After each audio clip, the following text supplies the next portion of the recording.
paradrama tales. My wife's family treated me like a nobody. Until I became wealthy, they tried to erase the prenup. They made me sign a prenup because I was just an it guy. Years later, after I built a business from nothing and became a millionaire, they tried to erase it so their daughter could leave me and take half. But they didn't expect what I did next. It started like any ordinary summer day, a friend's backyard. Barbecue cold drinks, folding chairs, and the faint smell of grilled corn wafting through the Denver air. I didn't know it yet, but that day would change my life. That's when I met Sarah. She wasn't flashy, she wasn't trying too hard. She was just real. While everyone else was talking over each other, she was helping the host with plates, cracking jokes, and somehow making everyone feel like they belonged. I remember her laugh. It wasn't just contagious, it was grounding. The kind of sound that made you feel like you could breathe a little easier just being around her. Back then I was fresh out of college, 23, broke and scrambling to prove myself at my first IT job. My shirt had a small grease stain on the hem. I was wearing the only pair of decent shoes I owned, and I probably smelled like anxiety and CVS cologne.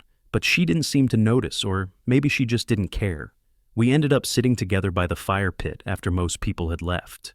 She told me she was studying to be a teacher, that she loved kids, and that her dad ran some auto dealerships in Boulder. I told her about my brothers, how my mom still packed me leftovers, and how I was just trying to make something of myself. There was this pause just long enough for it to get awkward, and then she said, "You know, most guys try to impress me. You're just honest." That was it, the moment, the invisible string that tied me to her. We exchanged numbers, but more than that, we exchanged a little trust that night. She didn't care that I wasn't someone yet, and I held on to that. Because when you grow up in a middle-class family, you learn to value the real things: respect, loyalty, hard work. That night, I thought maybe she did too. I didn't know her family had a different definition of worth. I didn't know they saw people like me as placeholders until something better came along. But I'd find that out in time. For now, all I knew was I was falling fast. The moment Sarah's dad, Tom, called me into his office, I knew something wasn't right. He sat there behind a mahogany desk, the kind of heavy furniture that announces power without words. I felt out of place just standing in that room, surrounded by framed awards and expensive leather chairs. "Sit down, Matt," he said, handing me a thick stack of documents, his voice calm but authoritative. "Just a formality, you understand, right? To protect Sarah's future." I stared at the papers, flipping through pages filled with intimidating legal jargon. It didn't take long to see what he meant by formality. This wasn't about us, it was about them. It was a wall made of clauses and conditions meant to keep me out. Essentially, if Sarah and I ever divorced, I would walk away empty-handed, no claim to her inheritance, her family's wealth, or anything we hadn't jointly earned. My stomach twisted in knots. Was this what he thought of me, a guy waiting to cash in on their daughter's fortune? I was making $40,000 a year at my IT job, working overtime and scrimping for every penny. Did he really see me as some gold digger? When I brought the papers home, Sarah barely glanced at them. "Matt, it's just paperwork." She shrugged lightly. Her eyes met mine, soft but distant. "It doesn't change anything between us." But it wasn't just paperwork. To me, it felt like an accusation, a lack of trust disguised as prudence. It implied that Sarah's family saw our marriage as temporary, conditional. And worst of all, Sarah was willing to go along with it, brushing off my concerns like they were irrational fears. "It's not about the money," I told her that night, sitting on our tiny, worn sofa in our first apartment. "It's about respect. Why do they assume I'd ever take advantage of you?" She sighed softly, took my hand, and said, "Let's just make them happy. Once we're married, none of this matters." I swallowed my pride, signed the documents, and convinced myself that she was right, that our love was bigger than their doubts. But what I didn't understand then was that signing that prenup wasn't just signing away claims to money. It was signing permission for them to treat me as less than. Years later, looking back, I realized the lie I told myself was simple but devastating, that it was just paperwork. In reality, it was the first domino falling, setting into motion a future I could never have imagined. In those early years of marriage, Sarah and I lived a life far removed from the comforts she was accustomed to. We rented a cramped one-bedroom apartment on the outskirts of Denver, where the floors creaked with every step, and the heater rattled like a rusty old engine in winter.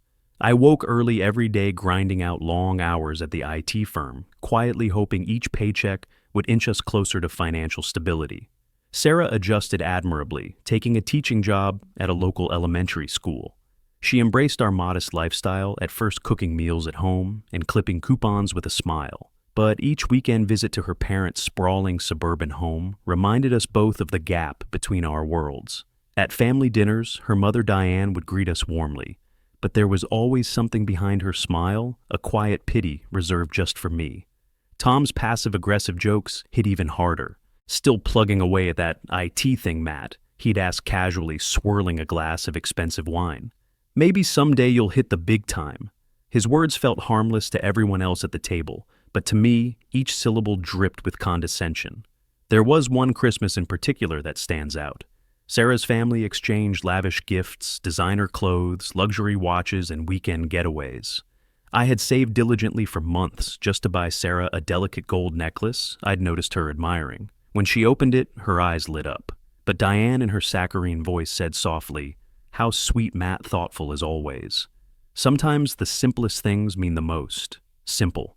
I heard the subtext loud and clear. It was their way of reminding me that, no matter how hard I tried, my contributions were minimal, a gesture of effort rather than genuine success. Those comments weighed heavily on me, especially as my ambitions grew. I worked quietly in the background, dedicating late nights to learning new programming languages, building side projects, and taking freelance gigs whenever possible.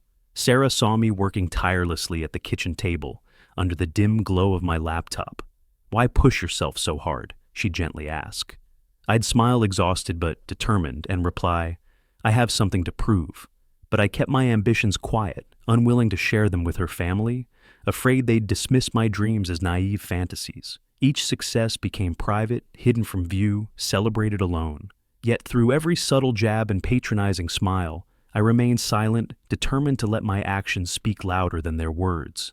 Little did any of us realize that my quiet grind was laying the foundation for something far beyond their imagination, something that would change everything. It all started with an offhand conversation over lukewarm coffee in the break room. My coworker Jason casually mentioned a freelance coding gig he'd landed, earning double what we made at our IT firm. At first it sounded too good to be true, a pipe dream meant for someone else. But late that night, sitting awake beside Sarah as she slept, Jason's words echoed relentlessly in my head. I knew then I had to take the leap. For months, my life became a marathon of early mornings and sleepless nights. After clocking 8 hours at my day job, I'd come home, kiss Sarah briefly, and immediately dive into freelance coding projects, learning new skills as I went. Our dinners together shrank to rushed conversations between bites, my eyes heavy with fatigue, my thoughts consumed by lines of code and looming deadlines. Sarah noticed, of course. "You're burning yourself out." She'd worry aloud, concern creasing her brow. I'd promise her this was temporary, but deep down, I wasn't so sure. It felt like I was chasing something invisible, always just beyond reach. Then came the call that changed our lives forever. A small tech startup offered me a project that paid well far more than anything I'd ever earned before, but the real kicker was in their offer stock options. At first I was skeptical. Stock options seemed abstract, theoretical, something for Silicon Valley success stories, not a guy like me. But something about this company resonated. Their vision felt real, their team passionate and determined. Sarah looked hesitant when I told her about the opportunity, but ultimately she nodded in cautious support. "If you think it's worth it, go for it," she said softly, hiding her anxiety behind a gentle smile. For the next year, I worked like a man possessed. My days blurred together, spent in a relentless cycle of meetings, coding, testing, fixing, and repeating. Sarah and I argued frequently over missed date nights, my inability to unplug, and weekends sacrificed at my laptop. She felt distant, disappointed by my constant distraction. Yet, each time I considered stepping back, a stubborn voice inside reminded me this was my chance to finally silence the doubters, her family's subtle sneers and condescending smiles still fueling my drive. Then, one ordinary Thursday afternoon, the news dropped. The startup was acquired by a tech giant, and my stock options exploded in value overnight. Suddenly, everything was different. I sat frozen at my desk, heart racing, staring at a bank balance larger than I'd ever imagined. That night when I told Sarah the news, her stunned disbelief quickly turned into exhilaration. For the first time, her parents' doubts seemed irrelevant. I was no longer just the charity case. I had finally proven myself, at least I thought I had. But, as I'd soon find out, wealth doesn't always quiet the whispers. Sometimes it just amplifies them. We were at Sarah's parents' house, the dinner table set impeccably candles flickering gently creating shadows on their expensive china. Tom carved the steak with practiced ease, making casual small talk, while Diane poured wine, her voice soothing, almost rehearsed. I relaxed slightly, believing foolishly that perhaps I'd finally earned a seat at their table, not just as Sarah's husband, but as someone worthy in my own right. That illusion shattered the moment Tom set down the carving knife and looked at me thoughtfully. "Matt," he began slowly swirling the wine in his glass. "I've been thinking about that prenup we had you sign. Seems outdated now, doesn't it?" I froze mid-bite, heart tightening painfully in my chest. The prenup. A document that had silently haunted me, but which I'd forced into irrelevance in my mind, now suddenly thrust back into the spotlight. Sarah glanced away uncomfortably, avoiding my eyes. Diane, meanwhile, fixed me with an expectant stare. It hasn't caused any problems, I managed, evenly trying to mask my rising suspicion. Why revisit it now? Diane leaned forward gently. "Matt, when you got married, we were simply protecting Sarah's future. But now—" She paused, her smile carefully crafted. "Things have changed. You've built such a comfortable life together. Keeping that old paper around seems unfair, almost distrustful." The subtle accusation lingered in the air. Sarah still said nothing, her silence echoing louder than her parents' careful words. I clenched my jaw, irritation simmering beneath my composed exterior. "I don't see why we should change anything," I replied steadily. "It's never affected our marriage." Tom's pleasant expression flickered irritation barely concealed. Diane's gaze sharpened. "But it's affecting things now, Matt. Keeping it implies you're planning for failure." My stomach twisted with frustration. Finally, Sarah spoke up quietly, reluctantly. "Maybe it is time to reconsider it, Matt. It could show my parents how much we trust each other." Her words cut deeper than her parents. They had finally gotten to her, the woman I loved, the person who was supposed to be my ally. My mind raced trying to decode the situation unfolding before me. Their insistence wasn't just about appearances, it felt calculated, desperate even. It was only later, overhearing fragments of whispered conversation from the kitchen doorway, that the real motive became devastatingly clear. "If Sarah leaves," Diane murmured urgently to Tom, unaware of my presence nearby, "without that prenup dissolved, she won't get a dime." In that moment, the truth hit me like ice water. This wasn't about trust or fairness, it was about money control and ensuring Sarah's family kept their hooks in everything I'd worked for. As I stood there silently, heart pounding, I realized my marriage was built on shakier ground than I'd ever imagined. I came home late from the office, exhausted from hours of combing through client files. All I wanted was to unwind, but the moment I stepped through the front door, my gut twisted in alarm. Seated in my own living room, were Sarah's parents, her sister Amy, and Sarah herself, arranged like a jury awaiting the accused. A carefully staged intervention, thinly veiled as a casual family dinner. Tom broke the silence first, his voice deceptively calm. "Matt, we need to talk openly about the prenup. It's hurting the family." The soft tone did nothing to mask his aggressive stance. I stared back, incredulous. "Hurting the family? Tom, the prenup was your idea. Suddenly, it's a family crisis." Diane leaned forward, her eyes brimming with rehearsed sincerity. "Matt, you have to see how unfair this looks to Sarah. She's given so much to this marriage, yet you insist on holding something over her head." My eyes darted to Sarah, desperate for some defense from her. She remained silent, her gaze fixed stubbornly on the floor, betraying no emotion, no support, no loyalty. Amy shifted uncomfortably in her seat, avoiding eye contact. Her visible unease was the only genuine thing in the room, a stark contrast to her parents' well-crafted drama. I met Tom's challenging stare head-on. "The prenup has nothing to do with fairness," I countered sharply. "It was always your insurance policy. Now that it's not working in your favor, you want it gone. How exactly am I the villain here?" Tom's polite facade shattered. "You're being selfish. Marriage is about trust, and this prenup says loud and clear, you don't trust my daughter. That's rich coming from you." I fired back, anger sharpening every word. "Trust was never your concern. Control was. You wanted leverage over me, and now you're upset because the tables have turned. Sarah finally lifted her head, eyes glistening. Matt, please, can't you see what this is doing to us? What it's doing to us, I repeated bitterly. Sarah, your parents are literally staging an intervention against me in our home because I won't blindly surrender something they forced on me. Don't you see how twisted this is? She hesitated, her voice trembling. They're just trying to protect me. My heart sank. She'd chosen a side, and it wasn't mine. Protect you from what? From me. The room fell painfully silent, a collective indictment hanging between us. Amy's quiet, guilty look told me there was more hidden beneath this carefully orchestrated ambush. That night, as I lay awake staring at the ceiling, one thing became crystal clear. The people who claimed to love me were preparing to take everything unless I fought back. The day after that staged ambush, I was still seething. I hadn't slept, hadn't eaten much. My head was buzzing with what-if scenarios and quiet rage. Then out of the blue, I got a text from Amy. Can we talk alone? Please. Just that. No emoji, no fluff. And honestly, I almost ignored it. But something about her tone, urgent and bare, made me agree. We met at a quiet coffee shop on Colfax. She looked nothing like the smug onlookers from last night.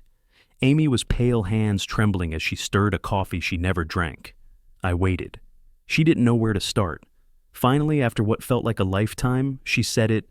Matt, they're not just pressuring you for the prenup. They're planning something behind your back. That got my full attention. I leaned in. Amy swallowed. I overheard them a few weeks ago. I wasn't supposed to be home. They were talking about how Sarah needed to get the prenup thrown out before leaving you. They said if she didn't, she'd walk away with nothing. I froze. Wait, leaving me? Amy nodded. And there's more. She's seeing someone else. Everything stopped. The noise in the cafe disappeared, replaced by a cold ringing in my ears. You're sure? I whispered. I wish I wasn't, she said. It's someone she reconnected with through work. Her parents know. They've been covering for her. That's why they're pushing this so hard. They want her to leave you, but only after the prenup is gone. I couldn't speak, couldn't breathe.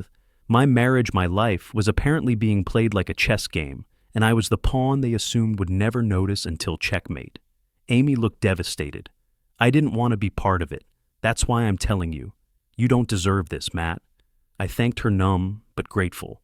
After she left, I sat there for what felt like hours, just staring at nothing. When I got home, I went straight to my desk, pulled up every joint financial account, and sure enough, there were charges I didn't recognize. Restaurants, hotels, jewelry stores. She wasn't even trying to hide it well. In that moment, something inside me flipped. The love, the hope, the patience, it all drained out. What remained was crystal clear resolve. They wanted to play games, fine, but they forgot one thing: I don't fold when the stakes get high. I didn't wait. That night, I had everything printed and stacked on my desk. Bank statements, credit card records, screenshots, Amy's signed statement. My lawyer had already looked through it all and confirmed what I needed to know: Sarah had violated the terms of the prenup. Infidelity was a breach. That alone meant she'd walk away with nothing, and I'd keep everything I'd built. The irony, that document they had shoved in my face all those years ago was now the very thing that would protect me. So I called Sarah, told her we needed to talk urgently. She sounded hesitant but agreed to come by the next evening. When she walked in, her energy was off. She tried to act casual, but I could tell she knew something was wrong. I didn't waste time. I placed the folder on the kitchen table and said, "Before you say a word, read everything inside." She opened it. Her face shifted from curiosity to dread. Her eyes darted across the pages, statements, dates, photos, even a printed transcript of what Amy told me. When she got to the final page, the divorce filing, I watched her swallow hard. "You went through my stuff?" she asked, her voice shaking. "No," I said calmly. "You left your mess all over our accounts. I just cleaned it up." She started crying, muttering excuses. "I was lonely. You were always working. My parents said I raise my hand." Don't make this about me or your parents. You had choices. You made yours. And now this I tapped the divorce papers is mine. She collapsed into the chair, sobbing. "Matt, please. We can fix this." "No, Sarah, we can't. I built this life with love, respect, and trust. You burned all of that down for something cheap and temporary, and now you want to rebuild. Without the foundation, she stared at me speechless. I stood up and slid a pen across the table. All that's left is your signature. She didn't move, just sat there silent and broken. I walked away, my voice calm but final. The prenup was your family's weapon. Now it's my shield. And this signature. It's not just the end of our marriage, it's the beginning of my peace. Walking out of that chapter of my life, I didn't feel triumphant. I felt quiet. Not because I was unsure, but because peace doesn't shout, it settles. For years I chased approval from people who saw me as nothing more than a placeholder, a name on paper, a paycheck in motion. But the moment I stopped asking to be chosen and started choosing myself, everything changed. Respect isn't something you beg for. It's something you earn first from yourself and then from the world. Her family demanded I fit in, but never once asked who I was. They wanted my effort, but never offered their belief. And when I finally had something they wanted, suddenly I was worth a seat at their table. But I didn't want it anymore. That prenup, once a symbol of their mistrust, became the exact shield that let me walk away with everything I built and nothing I didn't. I didn't rewrite it, I enforced it. And in doing so, I reclaimed the one thing they never thought I'd have power. To anyone watching this right now, who's felt small in a room full of people who underestimate you, don't explain yourself. Just keep building, keep showing up. And one day when they try to take what you've made, let your work speak louder than their words. And when that day comes, sign nothing but your own freedom. If you found strength in this story, subscribe. Because this isn't the end, it's the beginning of self-worth.